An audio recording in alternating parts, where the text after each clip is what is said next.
નવારો બુલેટિનની શરૂઆત કરીએ મહત્વપૂર્ણ સમાચારથી બુલેટિનની શરૂઆત કરીએ તો રખડતા ઢોરોનો ત્રાસ હજુ પણ રાજ્યમાં અવિરત જોવા મળી રહ્યો છે। અનેક જિલ્લાઓમાં રખડતા ઢોરને કારણે રાહ ચાલતા જ રાહદારીઓ છે, યુવક યુવતીઓ છે, પુરુષ મહિલાઓ છે, તેઓ ઈજાગ્રસ્ત થઈ રહ્યા છે તેવા સમાચાર મળી રહ્યા છે। આજે વધુ બે જગ્યાએ આ પ્રકારના બનાવો બન્યા છે। આમ તો હાઈકોર્ટ દ્વારા ફટકાર લગાવવામાં આવી છે રાજ્ય સરકારને, આ ઉપરાંત તમામ મહાનગરપાલિકાઓને, તેમ છતાં પણ હજી સુધી કોઈ નક્કર કાર્યવાહી કરવામાં નથી આવી રહી। લોકો માંગ કરી રહ્યા છે કે આખરે રખડતા ઢોર નો જે આ ત્રાસ છે તેનો સત્વરે તેનું નિરાકરણ આવે અને લોકો જે ઈજાગ્રસ્ત થાય છે વારંવાર તેનાથી તેઓ બચી શકે।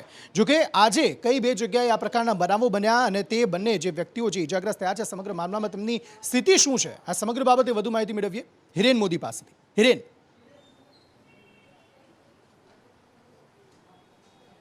जी अंकित, खास कर बात करिए आणंद और वडोदरानी अंदर आज बे आवा किस्सा बे प्रकाश में आव्या छे।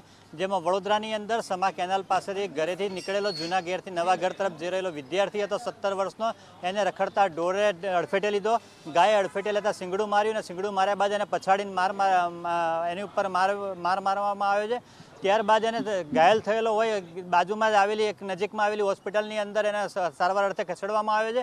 ખાસ કરીને વાત કરીએ રખડતા ઢોર ઉપર તો તંત્ર અત્યારે મૂંગા મોડે બધું જોઈ રહી છે, તમાશો જોતી હોય એવું લાગી રહ્યું છે। માત્ર ઠાલા વચનો પ્રજાને આપવામાં આવી રહ્યા છે અને ઠાલા વચનોનો અમલ કરવામાં આવતો નથી। ખાસ કરીને મેયરે આ બાબતે સાંત્વના પાઠવી છે પરિવારને, પણ પરિવારના સાંત્વનાથી કોઈ મતલબ નથી। પરિવારે કીધું ઠોસ કાર્યવાહીની માંગણી કરી છે। આ એક હવે બનાવ નથી, કારણ કે આની અંદર અત્યાર સુધી જેટલા પણ બનાવો બન્યા છે ભૂતકાળની અંદર अलग अलग शहरों की अंदर ये तमाम शहरों में कोई पथारीवश थई गयुं छे तो कोईना परिवारनो मोभे गुमावવાનો वखत आव्यो छे અને કેટલાક પરિવારો આજે પણ હજી અપાહિજની સ્થિતિની અંદર છે। આજ જો આવીને આવી જ પરિસ્થિતિ રહેશે તો આગામી દિવસોની અંદર તંત્ર શું કામ કરશે, મૂંગા મોડે જોઈ રહેશે, પ્રજાને વચનો આપશે કે પોતાના નેતાઓ ખિસ્સા ભરશે, એ જ એક મોટો સવાલ ઊભો થયો છે। ખાસ કરીને વાત કરીએ, બીજી એક વાત કરીએ તો રખડતા ઢોરને લઈને હમણાં જ એક વિદ્યાર્થીની આંખ ગુમાવવાનો વખત આવ્યો હતો, એને પણ માત્ર ઠાલા વચન આપવામાં આવે છે કે ઠોસ કામગીરી કરીશું। આજની તારીખમાં પણ અત્યારે રખડતા ઢોર વડોદરા શહેરમાં જોવા મળી રહ્યા છે, કોઈ કામગીરી થતી નથી। 3-3 ટીમો બનાવે છે, 24 કલાકની કામગીરીના વચનો આપવામાં આવે છે, પણ એક પણ કામગીરી જોવા નથી મળતી, જેનાથી રહીશો ત્રાહિમામ પોકારી ઉઠ્યા છે। અને જો સત્વરે આવી કામગીરી કરવામાં નહીં આવે તો કેટલાક પોતાના જીવ ગુમાવશે અથવા તો ઘાયલ થશે, એ જ જોવું રહ્યું। જી અંકિત। જી હિરેન, આભાર સમગ્ર માહિતી આપવા માટે। અને ચોક્કસપણે સવાલ ઊભો થાય છે કે આખરે તંત્ર કાર્યવાહી આ સમગ્ર મામલામાં ક્યારે કરશે, કારણ કે આટલા બનાવો છેલ્લા કેટલાક દિવસોમાં નોંધાઈ રહ્યા છે અને હજુ સુધી કોઈ નક્કર કાર્યવાહી નથી થઈ।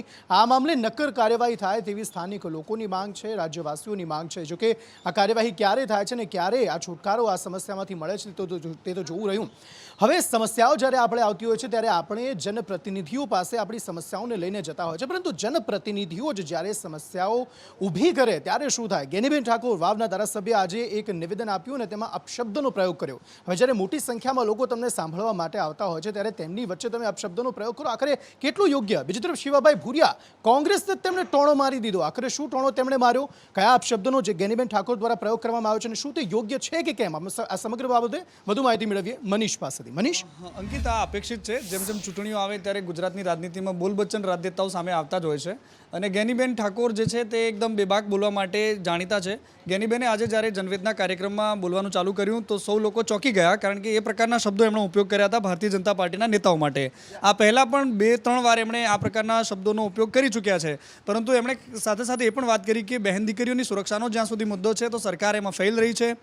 દારૂ ઘુસાડવાની વાત છે તો ઢીમા જેવું જે ધાર્મિક સ્થળ છે, ભગવાન શિવજીનું સૌથી મોટું મંદિર છે ઉત્તર ગુજરાતમાં, તો ત્યાં પણ દારૂ ઘુસાડવામાં આવે છે। ક્યાંથી દારૂ આવે છે, યુવાનોની સાથે તમે રમત કેમ કરો છો, આ બધા જ મુદ્દાઓ હતા। પરંતુ મોટો મુદ્દો એ રહ્યો કે એમણે જે બોલવામાં બાફ્યું અને એના કારણે રાજનીતિમાં પણ ગરમાવો આવ્યો। ભાજપના નેતાઓએ કહ્યું કે આ કોંગ્રેસની માનસિકતા સાબિત કરે છે અને આ પ્રદર્શિત કરે છે। બીજી બાજુ શિવા ભૂરિયા, જે એક પ્રતિષ્ઠિત અને ખૂબ જૂના અને જાણીતા નેતા છે ઉત્તર ગુજરાતમાં, શિવા ભૂરિયા, જેમણે એવું કહ્યું કે ભાઈ આપણે દર વખતે જ્યારે ચૂંટણી આવે છે ત્યારે એવું કહીએ છીએ કે ભાઈ લોકો ભાજપને વોટ આપે છે, પણ આપણે જ્યારે ચૂંટણી આવે ત્યારે જ બહાર નીકળીએ છીએ। એના કરતાં પણ મોટી વાત, જ્યારે આપણે દોષ આપણને કમળને આપીએ છીએ કે ઈવીએમ મશીનને આપીએ છીએ, પરંતુ હકીકતમાં એવું નથી। વોટ જ્યારે કરવા જાઓ છો ત્યારે તમે લોકો જ કમળના નિશાન પર વોટ કરો છો। એટલે ક્યાંક ને ક્યાંક ઈવીએમની ગરબડીને લઈને જે કોંગ્રેસ એક હથિયાર ઉગામે છે દર વખતે ચૂંટણી ટાઈમે, એ હથિયારને શિવા ભુરિયાએ જ બોથું સાબિત કરી દીધું. અંકિત. જી મનીષ, આભાર સમગ્ર માહિતી આપવા માટે. અને દર વખતે આવું થતું પણ હોય છે. ઇલેક્શન બાદ જ્યારે પણ ભારતીય જનતા પાર્ટીની સરકાર બનતી હોય છે અથવા તો વધુ વોટ તેમને મળતા હોય છે ત્યારે કોંગ્રેસ આ મુદ્દો ઉઠાવતી હોય છે કે ઈવીએમમાં ગડબડ છે. જો કે આ મામલે શિવા ભુરિયા જે કોંગ્રેસના પોતે નેતા છે તેમણે જ હવે કોંગ્રેસને ટોણો માર્યો છે. અને ગેનીબેન ઠાકોર આ પ્રકારના નિવેદનો અને આ પ્રકારના અપશબ્દો પહેલાં પણ વાપરી ચૂક્યા છે અને આપણે બધા એ બાબત જાણીએ છીએ કે તે ક્યારેક ને ક્યારેક આ પ્રકારના અપશબ્દો બોલતા હોય છે, પરંતુ આખરે કેટલું યોગ્ય તે સવાલ ઊભો થઈ રહ્યો છે કે જનપ્રતિનિધિ તરીકે તમે આવા અપશબ્દોનો ઉપયોગ કરો છો. વાત મહારાષ્ટ્રની કરીએ તો હવે અસલી હિન્દુ કોણ તેને લઈને અહીં રાજનીતિ ગરમાયેલી જોવા મળી રહી છે. ઠાકરે વર્સિસ ઠાકરેની રાજનીતિ અહીં ગરમાયેલી જોવા મળી રહી છે. આખરે શું છે સમગ્ર મુદ્દો? દિવ્યા પાસેથી વધુ વિગતો મેળવીએ. દિવ્યા. ચોક્કસ અંકિત, સૌથી પહેલા હનુમાન ચાલીસાથી આ સમગ્ર મુદ્દો શરૂ થયો હતો અને હનુમાન ચાલીસા બાદ હવે આ મુદ્દો છે તે અસલી હિન્દુ કોણ ત્યાં સુધી પહોંચી ગયો છે. ઉદ્ધવ ઠાકરે દ્વારા અસલી હિન્દુને લઈને એક નિવેદન આપવામાં આવ્યું હતું અને તેના જ પ્રહારો કરવામાં આવ્યા છે. રાજ ઠાકરે દ્વારા પુણેમાં એમની એક રેલી હતી અને એ રેલીમાં તેમણે સંબોધન કર્યું હતું અને તે દરમિયાન તેમણે કહ્યું હતું કે જે અસલી હિન્દુની વાત કરવામાં આવે છે પરંતુ એ ઉદ્ધવ ઠાકરે નક્કી નહીં કરે કે અસલી હિન્દુ આખરે કોણ છે. આ સાથે જ તેમણે કહ્યું હતું કે જે હનુમાન ચાલીસા કરવાની જે કરવા માટે રાણા દંપતી માતોશ્રી બહાર જવા માંગતી હતી પરંતુ તેમને ન જવા દેવામાં આવ્યા, ત્યારે રાજ ઠાકરે એ મુદ્દાને પણ ઉઠાવ્યો હતો અને એવું કહ્યું હતું કે કેમ ઉદ્ધવ ઠાકરે દ્વારા માતોશ્રી બહાર હનુમાન ચાલીસા પણ ન બોલવા કરવા દીધી, શું માતોશ્રી એ મુસ્લિમ વિસ્તાર છે, આ પ્રકારનું પણ તેમણે નિવેદન આપ્યું હતું. આ સાથે જ તેમણે જેમ તેમનો અયોધ્યા પ્રવાસ જે રદ થયો છે તેમને લઈને પણ તેમણે કહ્યું હતું કે તે બીમારીના કારણે જ રદ કરવામાં આવ્યો છે. જી દિવ્યા, આભાર સમગ્ર માહિતી આપવા માટે. એટલે કે અહીં ઠાકરે વર્સિસ ઠાકરેનો જે વિવાદ છે અત્યારે જોવા મળી રહ્યો છે ને આમ પણ રાજ ઠાકરેના સૂર છેલ્લા કેટલાક દિવસોથી બદલાયેલા જોવા મળી રહ્યા છે. પ્રધાનમંત્રી નરેન્દ્ર મોદી, મુખ્યમંત્રી યોગી આદિત્યનાથ તેમની તારીફ કરતા તેઓ જોવા મળ્યા હતા. ક્યાંક કૂણું વલણ ભારતીય જનતા પાર્ટી તરફી અત્યારે રાજ ઠાકરેનું જોવા મળી રહ્યું છે અને સાથે સાથે અલગ અલગ મુદ્દાઓ પણ રાજ ઠાકરે અત્યારે મહારાષ્ટ્રમાં ઉઠાવી રહ્યા છે.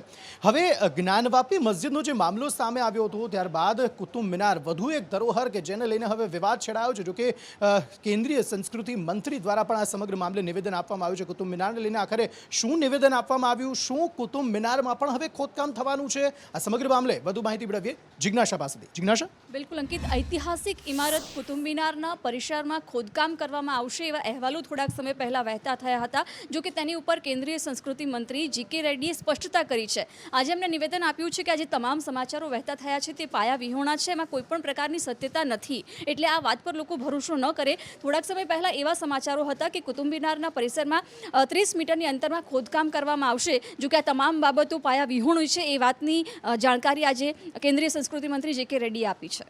જી આભાર સમગ્ર માહિતી આપવા માટે. અને ધીરે ધીરે હવે એ તમામ જે ધરોહરો છે, સાંસ્કૃતિક ધરોહરો કહેવાય કે પછી દેશની ધરોહરો, મોટી મોટી ધરોહરો કે જેને લઈને અત્યારે વિવાદ જે છે તે અત્યારે સામે આવી રહ્યો છે. અને કુતુબ મિનારને લઈને પણ જે વિવાદ સામે આવ્યો હતો તે મામલે કેન્દ્રીય સંસ્કૃતિ મંત્રી દ્વારા હવે જે નિવેદન છે તે આપવામાં આવ્યું છે.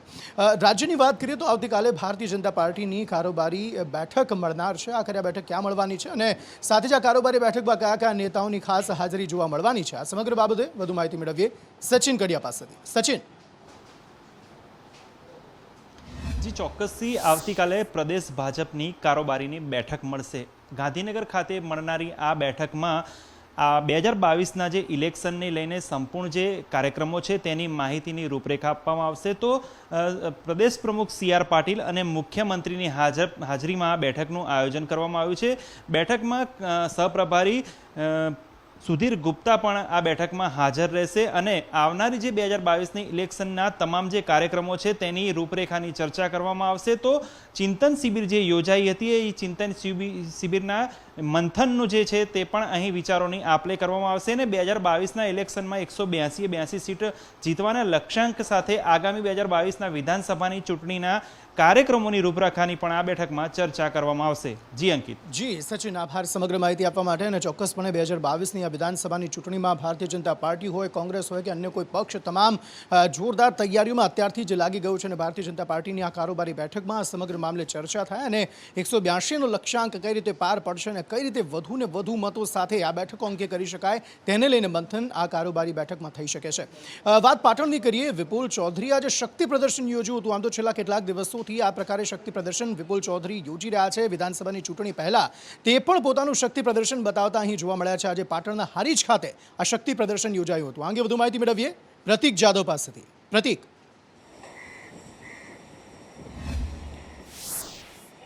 અંકિત, પાટણ અને બનાસકાંઠાની જો વાત કરવામાં આવે તો ચૌધરી સમાજમાં બે ફાટા પડી ગયા છે અને ચૌધરી સમાજના આગેવાનો, જેમાં હરિભાઈ હોય કે પછી વિપુલ ચૌધરી હોય, બંને તે અલગ અલગ પોતાના સમાજને સાથે રાખીને શક્તિ પ્રદર્શન કરતા રહે છે. ત્યારે પાટણના હારીજમાં બોરતવાડા ગામે વિપુલ ચૌધરીએ પોતાનું શક્તિ પ્રદર્શન કર્યું હતું અને 2022ની ચૂંટણી પહેલાં પોતે શક્તિશાળી છે અને સમાજ તેમની સાથે છે તેવું બતાવવાનો પ્રયત્ન કર્યો હતો.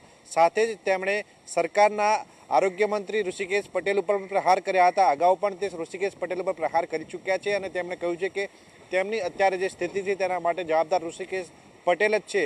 તેને લઈને તેમણે પ્રહાર કર્યા હતા. સાથે તેમણે કહ્યું હતું કે હારીજમાં ચણાનું ઉત્પાદન થતું નથી, તેમજ વિસનગરમાં પણ મગફળીનું ઉત્પાદન થતું નથી, તેમ છતાં પણ માર્કેટ યાર્ડમાં તેનું ખરીદી કરવામાં આવે છે. તો આ એક કૌભાંડ હોવાનું પણ તેમણે કહ્યું હતું, જેને લઈને આરોગ્ય મંત્રી ઉપર તેમણે પ્રહાર કર્યા હતા. સાથે તેમના રાજીનામાની માંગ કરી હતી.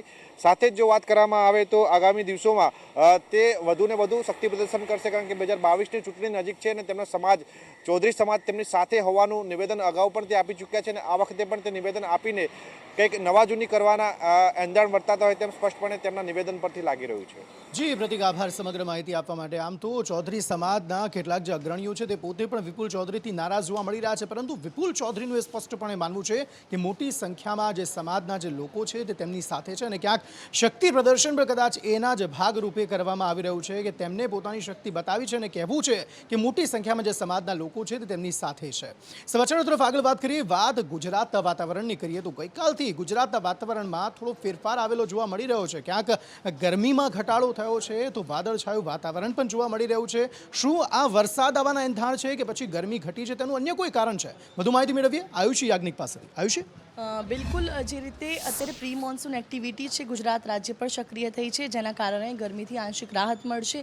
ઘણા સમયથી કાળઝાળ ગરમીથી લોકો ત્રાહિમામ પોકારી ઉઠ્યા હતા અને તાપમાનનો પારો ગગડે તેની રાહ જોવાઈ રહી હતી. ત્યારે ગઈકાલે 42 ડિગ્રીને પાર અમદાવાદ શહેરની અંદર તાપમાનનો પારો હતો ને છતાં પણ બપોરના સમયે ભારે પવનો ફૂંકાયા હતા. જે ધૂળની ડમરીઓ છે તે ઉડી હતી, જેના કારણે ગરમીથી આંશિક રાહત પણ લોકોએ અનુભવી હતી. એટલે કે જે રીતે તાપમાનનો પારો છે હવે ગગડવા લાગશે. જે પ્રી મોન્સૂન એક્ટિવિટી છે દક્ષિણ ગુજરાત તરફ સર્જાઈ છે, જેના કારણે જે વરસાદની પણ આગાહી કરવામાં આવી છે. સુરત, વલસાડ, નવસારી, તાપી, દમણ, દાદરા નગર હવેલી સહિતના કેટલાક દક્ષિણી ભાગોની અંદર વરસાદ પડી શકે છે. જે વરસાદના કારણે તાપમાનના પારાની અંદર 2 થી 3 ડિગ્રીનો ઘટાડો થશે અને આ પ્રકારની પરિસ્થિતિ એક સપ્તાહ સુધી જોવા મળશે. જી આયુષી, આભાર સમગ્ર માહિતી આપવા માટે. આ તો વાત થઈ રાજ્યની, પરંતુ સમગ્ર દેશમાં શું ગરમી વધી રહી છે? ના, દેશના 5 અલગ અલગ રાજ્યો કે જ્યાં પ્રી મોન્સૂન એક્ટિવિટીના ભાગરૂપે જ વરસાદ વરસી રહ્યો છે, પરંતુ અહીંયા એટલો તો વરસાદ વરસ્યો છે કે પૂરની સ્થિતિ જોવા મળી રહી છે અને આ પૂરની સ્થિતિ વચ્ચે કેટલાક લોકોના મોત પણ નિપજ્યા છે. આખરે 5 કયા એવા રાજ્યો છે જ્યાં અત્યારે પૂરની પરિસ્થિતિ જોવા મળી રહી છે, વરસાદની પરિસ્થિતિ જોવા મળી રહી છે? વધુ માહિતી મેળવીએ પ્રતિપાલ પાસેથી. પ્રતિપાલ, હજી ચોક્કસથી અંકિત, જે રીતે આપણે જણાવ્યું કે કુદરતના પ્રકોપ સામે તમામ વખત જ્યારે એક મનુષ્ય હોય છે તે પાંગડો સાબિત થતો હોય છે અને ફરી એકવાર એવું જ સાબિત થયું છે. એક તરફ કાળઝાળ ગરમી પડી રહી છે, 44-45 ડિગ્રી તાપમાન અલગ અલગ રાજ્યોમાં નોંધાઈ રહ્યા છે. બીજી તરફ અત્યારે હાલમાં અલગ અલગ રાજ્યોમાં સ્થિતિ એવી ઉત્પન્ન થઈ છે કે ફૂલ વરસાદના કારણે, ભારે વરસાદના કારણે પૂરની સ્થિતિનું નિર્માણ થયું છે, જેમાં અત્યાર સુધીમાં 60થી વધુ લોકોના મૃત્યુ થયા છે. ખાસ કરીને અલગ અલગ 5 રાજ્યોની વાત કરવામાં આવે તો આસામ, મેઘાલય, મણિપુર, કેરળ અને કર્ણાટકમાં ભારે પૂર છે અને આસામમાં અત્યાર સુધીમાં 8 લાખથી વધારે લોકો તેનાથી અસરગ્રસ્ત થયા છે. એનડીઆરએફ, એસડીઆરએફની ટીમ પણ તમામ રીતે અત્યારે હાલમાં કાર્યરત છે, તેમજ રાજ્ય સરકારો અલગ અલગ તેમજ કેન્દ્ર સરકાર દ્વારા પણ તમામ લોકોને અત્યારે હાલમાં સુવિધાઓ તેમજ અલગ અલગ વ્યવસ્થાઓ પણ પૂરી પાડવામાં આવી રહી છે. પરંતુ 7 જિલ્લાઓમાં અત્યારે ખાસ કરીને ઓરેન્જ એલર્ટ પણ જાહેર કરવામાં આવ્યું છે. અંકિત, જી પ્રતિપાલ, આભાર સમગ્ર માહિતી આપવા માટે. એટલે કે રાજ્યમાં એક તરફ ગરમીમાં ઘટાડો થઈ રહ્યો છે, બીજી તરફ દેશના અલગ અલગ રાજ્યોમાં પૂરની પરિસ્થિતિ જોવા મળી રહી છે અને આ પૂરની પરિસ્થિતિને કારણે મોટી સંખ્યામાં જે લોકો છે તેમને સ્થળાંતર કરવાની ફરજ પડી રહી છે. લગભગ 50થી વધારે જેટલા લોકો જેમનું મોત પણ નીપજ્યું છે. આ સમગ્ર ઘટનામાં એનડીઆરએફની ટીમો તૈનાત કરવામાં આવી છે. રાહત બચાવની ટીમો જે છે તે પણ અલગ અલગ જગ્યાઓ પર તૈનાત અત્યારે જોવા મળી રહી છે અને તંત્ર આ પરિસ્થિતિને પહોંચી વળવા માટે અત્યારે સાબદું થયેલું જોવા મળી રહ્યું છે અને લોકોને વધુને વધુ અપીલ કરવામાં આવી રહી છે કે જો આપને લાગે છે કે આપ એ સ્થિતિમાં નથી કે ત્યાંથી બહાર નહીં નીકળી શકો અને પૂરના કારણે આપ મુશ્કેલીમાં મુકાઈ શકો છો, તો ત્યાંથી તુરંત જ આપ સ્થળાંતર કરી લો અથવા તો તંત્રને જાણ કરો તો તંત્ર આપને સ્થળાંતર કરી દેશે. 5 અલગ અલગ રાજ્યોમાં પરિસ્થિતિ અત્યારે જોવા મળી રહી છે અને ગુજરાતમાં પણ વરસાદી વાતાવરણ જે છે અત્યારે સામે આવી રહ્યું છે. પરંતુ વરસાદની સ્થિતિ વચ્ચે, ભલે વરસાદની સ્થિતિ અને પ્રી મોન્સૂન એક્ટિવિટી અત્યારે ગુજરાતમાં જોવા મળી રહી છે, પરંતુ તેની પહેલા સૌરાષ્ટ્રમાં જળ સંકટ જોવા મળી રહ્યું છે. બીજી તરફ કચ્છમાં પણ પાણીનો પોકાર જોવા મળી રહ્યો છે. સૌરાષ્ટ્રના અનેક એવા ડેમ કે જેમાં પાણીની અત્યારે તંગી જોવા મળી રહી છે? આખરે સૌરાષ્ટ્રના ડેમોની સ્થિતિ શું છે? કચ્છમાં શા માટે પાણીનો પોકાર અત્યારે જોવા મળી રહ્યો છે? આ અંગે વધુ માહિતી મેળવીએ આશુતોષ ઉપાધ્યાય પાસેથી. આશુતોષ, જી, રાજકોટ અને સૌરાષ્ટ્રમાં પાણીનું સંકટ જે છે તે ઘેરું બની રહ્યું છે, કારણ કે એક તરફ વરસાદ નથી પડી રહ્યો તો બીજી તરફ ગરમીનો પારો પણ જે છે તે 45 ડિગ્રીને પાર પહોંચી ચૂક્યો છે અને તેના જ કારણે સૌરાષ્ટ્રના 141 ડેમો છે તેમાં 74% જ પાણીનો જથ્થો જે છે તે બચ્યો છે. રાજકોટની વાત કરવામાં આવે તો 25 જે ડેમો છે તે પૈકી તેમાંથી 7માં ફક્ત 10% જ પાણી જે છે તે હવે બચ્યું છે. સાથે વાત કરવામાં આવે તો દ્વારકાની અંદર 3.37% પાણી બચ્યું છે. મોટાભાગના ડેમો જે છે તેમાં તળિયા દેખાઈ રહ્યા છે. ગીર સોમનાથમાં પણ 38% જ પાણીનો જથ્થો બચ્યો છે. બીજી તરફ વાત કરવામાં આવે કચ્છ અને રાપર તાલુકાની તો ત્યાં પણ પાણીની તંગી જે છે તે જોવા મળી રહી છે. ભીમકાદેવી ગામના લોકો જે છે ત્યાં પાણીની સમસ્યાનો સામનો લોકો કરી રહ્યા છે. અનેક વખત તંત્રમાં રજૂઆત કરવા આવી છે, તેમ છતાં પણ તંત્ર દ્વારા કોઈ પણ પ્રકારના પગલાં જે છે તે લેવામાં આવ્યા નથી. પીવાના લાયક પાણી નથી, તેમ છતાં પણ તે પાણી પીને લોકો જે છે ગુજરાન ચલાવી રહ્યા છે. એટલે સમજી શકાય છે કે પાણીનું સંકટ જે છે ઘેરું બન્યું છે અને લોકો એ જ આશા અપેક્ષા રાખી રહ્યા છે કે વરસાદ જે છે તે રાજ્યમાં વહેલો આવે જેથી કરીને પાણીનું સંકટ દૂર થાય. જી આભાર સમગ્ર માહિતી આપવા માટે. આમ તો સૌરાષ્ટ્રમાં પાણીનું સંકટ કોઈ નવી વાત નથી. વર્ષોથી આ પ્રકારની સમસ્યાઓનો સામનો સૌરાષ્ટ્રવાસીઓ કરે છે, પરંતુ તેમ છતાં સૌની યોજના અહીં જાહેર કરવામાં આવી છે ત્યારબાદથી પાણીની સમસ્યાઓનો થોડા અંશે અંત આવ્યો છે. પરંતુ અત્યારથી જ પરિસ્થિતિ એવી છે કે અત્યારથી જે ડેમો છે તળિયા ઝાટક થઈ ગયા છે અને તેવામાં લોકોને એ ચિંતા સતાવી રહી છે કે આખરે શા માટે પાણીની સમસ્યાનો સામનો આગામી સમયમાં ન કરવું પડે તેવું ધ્યાન અત્યારથી જ તંત્ર રાખી લે અને પાણી અત્યારે ત્યાં પહોંચી જાય, તે ડેમોમાં પહોંચી જાય, જેના કારણે પાણીની સમસ્યાનો સામનો જે છે તે તેમને ન કરવો પડે. જો કે તંત્ર દ્વારા હજુ સુધી આ સમગ્ર મામલે કોઈ નિવેદન આપવામાં નથી આવ્યું, પ્રતિક્રિયા આપવામાં નથી આવી કે જે પાણીની જે પર્યાપ્ત માત્રા છે તે આ ડેમોમાં ભરવામાં આવશે કે કેમ, અથવા તો લોકોને સમસ્યા પડશે કે નહીં પડે. સમાચારો તરફ આગળ વાત કરીએ તો રાજકોટના ખેડૂતો માટે સારા સમાચાર સામે આવી રહ્યા છે. હવે કપાસ બાદ એરંડાના ખરીદ ભાવમાં પણ અહીં વધારો કરવામાં આવ્યો છે અને તેના કારણે અત્યારે રાજકોટના જે ખેડૂતો છે ખાસ કરીને તેમાં ખુશીની લહેર જોવા મળી રહી છે. સ્વાભાવિકપણે જ્યારે ખેડૂતો પોતાના મહા મહેનતે જે પોતાનો પાક ઉગાડતા હોય છે તે પાકના તેમને યોગ્ય અને પોષણક્ષમ જો ભાવ મળે, તેમને યોગ્ય ભાવ મળે તો તેનાથી વધારે ખુશી ખેડૂતો માટે શું હોય. જે એરંડાના પાકના જે ભાવ છે તે વધારવામાં આવે છે. આ સમગ્ર બાબતે શું વધુ વિગતો પ્રાપ્ત થઈ રહી છે, ખેડૂતો કેટલા ખુશ જણાઈ રહ્યા છે, આ અંગે વધુ વિગતો મેળવીએ મયુર સોની પાસેથી. મયુર,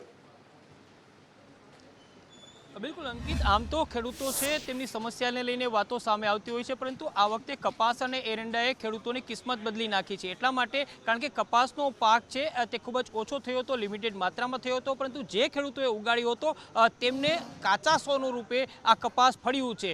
3000 રૂપિયા પ્રતિ મણ સુધીનો રેકોર્ડ બ્રેક હાઈ છે કપાસની અંદર ખેડૂતોને મળ્યો હતો. અને ત્યારબાદ વારો આવ્યો છે એરંડાનો. એરંડામાંથી દિવેલ બને છે અને દિવેલનો ભાવ અત્યારે આંતરરાષ્ટ્રીય રાષ્ટ્રીય તમામ બજારોની અંદર ખૂબ જ ઊંચો છે અને તેના કારણે જે 600-700 રૂપિયાની અંદર એરંડો વેચાતો હતો તેના કોઈ ભાવ પૂછતું નહોતું, એ એરંડાના ભાવ અત્યારે 1500 રૂપિયાને પાર પહોંચ્યા છે. એટલે કહી શકાય કે કપાસ બાદ ખેડૂતોને એરંડામાં પણ ચાંદી થઈ ગઈ છે અને તેના કારણે રાજકોટ જિલ્લા જ નહીં પરંતુ રાજકોટની આસપાસના જે ખેડૂતો છે તેમને પણ ડબલ કરતાં વધુ ભાવ એરંડાની અંદર મળી રહ્યા છે.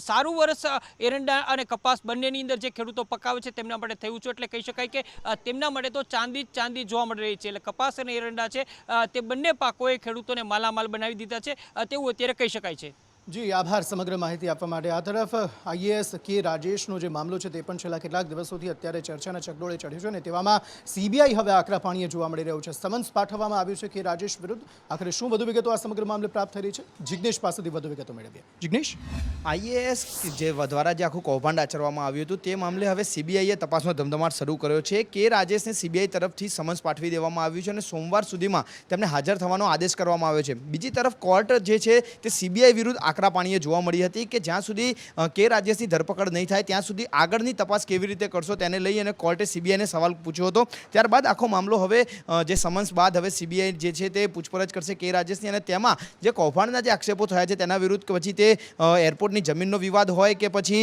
જે ખેડૂતો નથી તેમને ખેડૂત તરીકેનો દરજ્જો આપી અને તેમને દસ્તાવેજ બનાવવાના કે પછી ગેરકાયદેસર રીતે એટલે કે ખોટી રીતે જે હથિયાર ધારાના પરવાના આપવામાં આવ્યા હતા સુરેન્દ્રનગરમાં, તે તમામ મામલે અત્યારે સીબીઆઈ તપાસ કરી રહી છે અને હવે તેની પૂછપરછમાં શું હકીકત સામે આવે છે અને તેની ધરપકડ સીબીઆઈ ક્યારે અને કયા સંજોગોમાં કરે છે તેના પર નજર રાખવી જરૂરી રહેશે. જી જિગ્નેશ, આભાર સમગ્ર માહિતી આપવા માટે. અને મળતી વિગતો પ્રમાણે આ પહેલાની જે સરકાર વિજય રૂપાણીની સરકાર હતી તે દરમિયાન પણ આ જે કે રાજેશ છે તેમના વિરુદ્ધ કેટલાક પુરાવાઓ સામે આવ્યા હતા અને તેને લઈને તેમને ઠપકો પણ મળ્યો હતો. જોકે આ સમગ્ર મામલે કોઈ કાર્યવાહી તે સમયે કદાચ ધીમી થઈ હતી અથવા તો થઈ ન હતી, તેના કારણે જે અત્યારે સીબીઆઈ છે તે અત્યારે આકરા પાણીએ જોવા મળી રહી છે અને વધુ ત્વરિત રીતે કાર્યવાહી જે છે તે કરવા માટે આગળ વધી રહી છે. હવે કોરોનાનો સમયગાળો આપણે જોયો અને કોરોનામાં જે હજારો કરોડો લોકોના જે સંક્રમિત થયા અને લાખો લોકો મોતે ભેટ્યા તે વિશ્વમાં કોરોનાને કારણે આ જે આંકડો છે તે સતત વધતો રહ્યો છે. હવે તેવામાં કોરોના બાદ હવે મંકી પોક્સ કરીને વધુ એક રોગ કે જેણે માથું ઉચક્યું છે અને વિશ્વના અલગ અલગ દેશોમાં આ રોગે માથું ઉચક્યું છે અને કેટલાક લોકો તેનાથી સંક્રમિત પણ થયા છે. શું આ રોગ પણ એટલો જ સંક્રમિત છે જેટલું કોરોના હતો, અથવા તો હવે રાજ્યમાં કે જે વિશ્વ છે એના કેટલા દેશોમાં મંકી પોક્સનો ફેલાવો અત્યારે જોવા મળી રહ્યો છે, કેટલી અસર ત્યાં અલગ અલગ દેશોમાં વર્તાઈ રહી છે? વધુ માહિતી મેળવીએ મહેશ જાની પાસેથી. મહેશ જી, હું જણાવી દઉં આપને અંકિત કે વિશ્વના લગભગ 9 થી 11 દેશોમાં અલગ અલગ કેટલાક દેશોમાં શંકાસ્પદ કેસ છે, જ્યારે કેટલાક દેશોમાં કન્ફર્મ કેસ છે. ટોટલ 100 જેટલા કેસ છે અત્યાર સુધીમાં નોંધાઈ ચૂક્યા છે. જો મંકી પોક્સની વાત કરીએ તો જે બીમારી છે તે સૌથી પહેલાં તે આફ્રિકાના જંગલોમાં જોવા મળી હતી. વાનરમાંથી આવેલી બીમારી છે એટલે એનું નામ મંકી પોક્સ છે. સર્વપ્રથમ 1958માં આ કેસ નોંધાયો હતો, જે બાદ 1970માં સર્વપ્રથમ માનવમાં આ કેસ આવ્યો હતો. માનવ જાતિમાં કેસ નોંધાતા જ સમગ્ર દુનિયામાં એક ચિંતાજનક મોજું ફરી વળ્યું હતું કે આ કેસમાં હવે શું થઈ શકે એમ છે. પરંતુ ધીમે ધીમે એમાં રિકવરી મેળવીને ઘણી બધી આપણે એમાં સફળતા મેળવી લીધી છે. જો અત્યારના પરિદ્રષ્ટિની વાત કરીએ અંકિત આપણે, તો જે વર્લ્ડ હેલ્થ ઓર્ગેનાઇઝેશન છે તેમણે આ અંગે એકદમ સચેત રીતે ભૂમિકા નિભાવી રહ્યું છે અને અલગ અલગ એડવાઇઝરી જાહેર કરી, તાત્કાલિક બેઠક બોલાવી અને સૂચનો આપ્યા છે કે મંકી પોક્સ છે તેને લઈને શું થાય છે, કેવી રીતે ફેલાય છે. ખિસકોલી, વાનર અને ઉંદર જે જંગલમાં સામાન્ય રીતે રહેતા જે જીવો છે એમાંથી આ રોગ ફેલાય છે. સૌથી પહેલાં માનવમાં આવ્યો ત્યારે એમણે જે જોવામાં આવ્યું કે કેવી રીતે એનું સ્પ્રેડ થાય છે, તો એમાં પણ એક તથ્ય સામે આવ્યું છે કે જે ચિકન પોક્સમાં જે આપણે પેલી ફોલિયો થાય છે એવી જ મંકી પોક્સમાં પણ ફોલિયો થાય છે. પરંતુ આમાં વધારે ગંભીરતાની બાબત એ છે કે એકદમ જે દર્દી છે તેમના માટે અસહ્ય દુખાવો થાય છે, તાવ આવે છે ને એ પ્રકારના રોગોમાં લક્ષણો જોવા મળ્યા છે. જો બીજી વાત કરવામાં આવે તો ભારતે પણ આ અંગે એકદમ સતર્કતા દાખવી છે અને તમામ જે પોર્ટ છે, બંદરો છે ત્યાં આદેશો જાહેર કરી દીધા છે એડવાઇઝરી આપીને કે તમામ રીતે ત્યાંથી જે વિદેશમાંથી આવતા લોકો છે તેમની તપાસ કરવામાં આવે અને જે કોઈ એવા સંક્રમિત વિસ્તારમાં હોય તો તેમનું હિસ્ટ્રી આખી ચેક કરવામાં આવે. જી મહેશ, આભાર સમગ્ર માહિતી આપવા માટે. સમાચાર તરફ આગળ વાત કરીએ તો પ્રધાનમંત્રી નરેન્દ્ર મોદી હવે કવાડ દેશોના સંમેલનમાં ભાગ લેવા માટે જઈ રહ્યા છે. આખરે આ મામલે શું વધુ વિગતો પ્રાપ્ત થઈ રહી છે? રાબિયા સાલે પાસેથી વધુ વિગતો મેળવીએ. રાબિયા. અંકિત, આવતીકાલથી 2 દિવસ વડાપ્રધાન નરેન્દ્ર મોદી જે છે વિદેશના પ્રવાસે જઈ રહ્યા છે. તેઓ વિદેશ ખાતે ખાસ કહી શકાય કે કવાડ સમિટમાં ભાગ લેવા માટે આવતીકાલે તેઓ ટોક્યો જશે અને કવાડ દરમિયાન 40 કલાકમાં તેઓ 23 જેટલી બેઠકોની અંદર ભાગ લેશે. જાપાન પ્રવાસ પહેલા વડાપ્રધાન નરેન્દ્ર મોદીનું જે ટ્વીટ છે તેમાં ખાસ અમેરિકાના રાષ્ટ્રપતિ બાઇડન સાથે તે મુલાકાત થશે, તો ઓસ્ટ્રેલિયાના પીએમ સાથે પણ તેઓ મુલાકાત કરશે. એટલે આવતીકાલથી 2 દિવસ વડાપ્રધાન નરેન્દ્ર મોદીના વિદેશ પ્રવાસ ખાતેના જે કાર્યક્રમો છે એ જોવા મળી રહ્યા છે. કવાડ સમિટ ખાતે તેઓ ભાગ લેવા માટે જઈ રહ્યા છે. જી અંકિત. જી રાબિયા, આભાર સમગ્ર માહિતી આપવા માટે. આ સાથે વોર રૂમ બુલેટિનમાં અત્યારે બસ આટલું.